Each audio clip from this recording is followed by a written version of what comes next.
Nitong Lunes po, Opo. July 14, balik operasyon ng ruta ng PNR, Calamba to Lucena and then Lucena to Calamba, sir.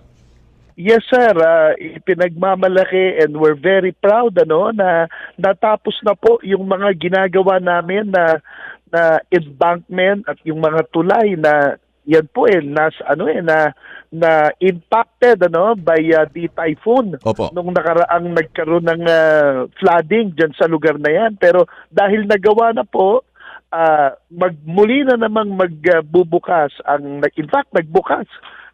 It started yesterday, Yung rota po magmula Calamba, Laguna all the way to Lucena in Quezon.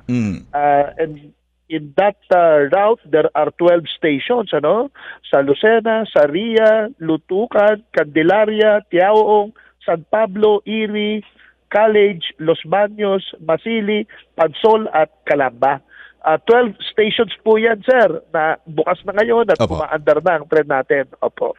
Ayan, okay. Ang ano rito is the suspension of the operations prior to this ay para Oo. mabigyan daan yung mga repairs ng mga pasilidad, lalo tigit yung mga riles, Sir Mike. Opo, yung mga dinadaanan ng riles, nagkaroon po ng problema dahil nga nasa lanta ng bagyo, May mga tulay po dyan, may mga lupa na gumuho, kasi yung lugar na yan talagang madalas nagkakaroon ng bagyo all the way to southern Tagalog na hanggang Bicol na po. Opo. Meron din tayong tumatakbo in Bicol, by the way, dyan po sa Naga, Sipocot, and then Naga to Legazpi. Tumatakbo ho yan currently.